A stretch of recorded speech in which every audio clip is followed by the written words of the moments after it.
Hello बच्चों, अब करेंगे question number 2। In the given figure L parallel to M. ये आपका डायग्राम गिवन है। एल पैरेलल किसके है? एम के है। टी क्या है? आपकी ट्रांसवर्सल लाइन है।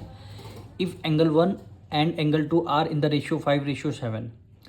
एंगल 1 और एंगल 2 किस रेशियो में आपको गिवन है? 5:7 के रेशियो में गिवन है। आपको एंगल कौन से फाइंड करने हैं? 1, 2, 3 एंड 8 एंगल आपको फाइंड करने हैं।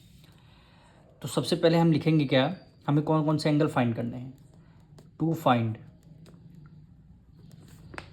Angle 1, angle 2, angle 3 and angle 8। ये 4 एंगल आपको फाइंड करने हैं। एंगल 1 एंगल 2 का रेशियो कितना गिवन है? एंगल 1 प्लस हो जाएगा एंगल 2 इक्वल टू 180 डिग्री। क्यों? एंगल 1 प्लस एंगल 2 दोनों एंगल क्या हो जाएंगे? Linear pair. लीनियर पेयर कैसे होंगे? ये आपकी एल क्या है? आपकी स्ट्रेट लाइन है, और स्ट्रेट लाइन का सम कितना होता है? 180 डिग्री। तो यहाँ पे लिख देंगे linear pair angle. Linear pair linear pair angle. अब एंगल 1 का रेशियो कितना गिवन है? एंगल 1 एंड एंगल 2 का रेशियो 5:7। यानी एंगल 1 को हम कितना 5x लेट कर लेंगे, एंगल 2 को कितना लेट करेंगे? 7x हो गया है, equal to 180 degree. 7 plus 5 variable same है। वेरिएबल देखिए यहाँ भी x यहाँ भी है। 7 प्लस 5 कितना हो जाएगा? 12x equal to 180 degree. अब x की वैल्यू आपको फाइंड करनी है, तो 180 12 इधर मल्टीप्लाई में, इधर किस में आ जाएगा? आपका डिवाइड में आ जाएगा। 12 आपका डिवाइड में आ जाएगा, यानी 2 6 12, सॉरी 6 2 12 और 6 3 क्या हो गया? 18 हो गया। 2 से डिविजल करते हैं, 2 15 30 हो गया। यानी x की वैल्यू कितनी डिग्री आ गई? 15 डिग्री। यानी x की वैल्यू आपकी 15 डिग्री आ गई। अब x की वैल्यू से हमें एंगल 1 5x और एंगल 2 7x हम निकाल सकते हैं। तो एंगल 1 यहाँ पे लिख देंगे। हमने कितना लेट किया था? क्वेश्चन में कितना गिवन था? 5x था। एंगल 1 हमारा 5x था, तो इक्वल टू 5, और x की वैल्यू क्या आई है? 15 आई है। x की वैल्यू 15 आई है, तो ये आपका क्या हो जाएगा? एंगल 1 75 डिग्री हो जाएगा। Angle 1 75 degree. अब एंगल 2 पे आते हैं। एंगल 2 का रेशियो क्या गिवन है? 7 गिवन है। तो यहाँ पे क्या हो जाएगा आपका? ये 7x इक्वल टू 7, और x की वैल्यू क्या आई है? 15। 15 7 जा होता है 105। यानी एंगल 1 आपका 75 डिग्री आ गया, एंगल 2 आपका 105 डिग्री आ गया। अब देखिए, जब एंगल 1 आपका कितना मिल गया है?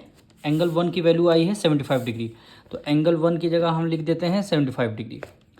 अब देखिए, एंगल 1 अगर 75 डिग्री है, तो एंगल 3 भी आपका 75 डिग्री होगा। क्यों होगा? Vertically opposite angle. तो यहाँ भी एंगल 3 भी आपका 75 डिग्री हो जाएगा। तो यहाँ पे हम लिख देंगे एंगल 1 इक्वल हो जाएगा किसके? एंगल 3 के। क्यों हो जाएगा? Vertically opposite angle. वर्टिकली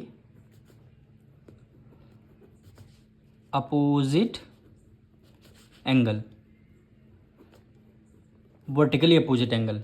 तो एंगल 1 आपका 75 निकल के आ गया था, तो एंगल 3 भी आपका 75 हो जाएगा। तो यहाँ पे लिख देंगे एंगल 3 इक्वल टू 75 डिग्री।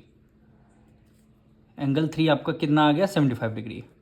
अब हमने एंगल 1 फाइंड कर लिया है, एंगल 2 फाइंड कर लिया है, एंगल 3 फाइंड कर लिया। अब करेंगे एंगल 8 फाइंड। एंगल 8, तो सबसे पहले ये देखिए,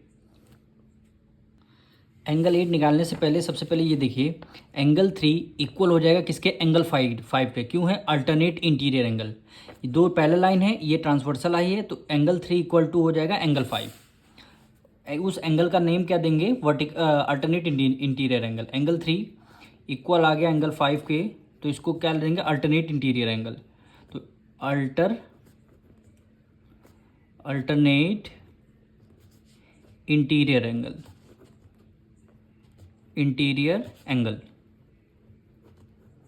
अल्टरनेट इंटीरियर एंगल। तब हमारा एंगल 5 कितना आ गया? 75 डिग्री आ जाएगा। एंगल 5 हमारा 75 डिग्री आ जाएगा। जब एंगल 5 आपका 75 डिग्री आ जाएगा, तो आपका एंगल 5 प्लस एंगल 8 होता है इक्वल टू, दोनों एंगल का सम करेंगे 180 डिग्री। क्यों होगा? एंगल 5 और एंगल 8 क्या होगा? लीनियर पेयर एंगल हो जाएंगे। तब यहाँ से हम क्या करेंगे? एंगल 8 की वैल्यू निकाल लेंगे। तो यहाँ पे सबसे पहले लिखेंगे एंगल 5 प्लस एंगल 8 दोनों का सम कितना हो जाएगा 180 डिग्री हो जाएगा। क्यों हो जाएगा?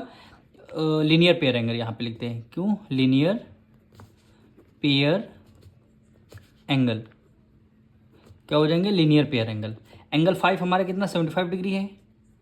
अब एंगल 8 की वैल्यू क्वेश्चन में बोला गया निकालने के लिए, तो 180। एंगल 8 इक्वल टू 180 में से कितना माइनस करेंगे? 75 डिग्री हम माइनस कर लेंगे, 75 डिग्री माइनस कर लेंगे। तो एंगल 8 कितना आ जाएगा? 10 में से 5 गया 5, 7 में से 7 गया 0 आ जाएगा, 1 बचेगा, यानी 105 डिग्री। यानी एंगल 8 की वैल्यू कितनी आ गई? 108 डिग्री। तो हमारे देखिए एंगल 1 आ चुका है, एंगल 2 आ गया, एंगल 3 आ गया और ये वाला हमारा एंगल 8 आ गया। यही क्या हो जाएगा आपका आंसर।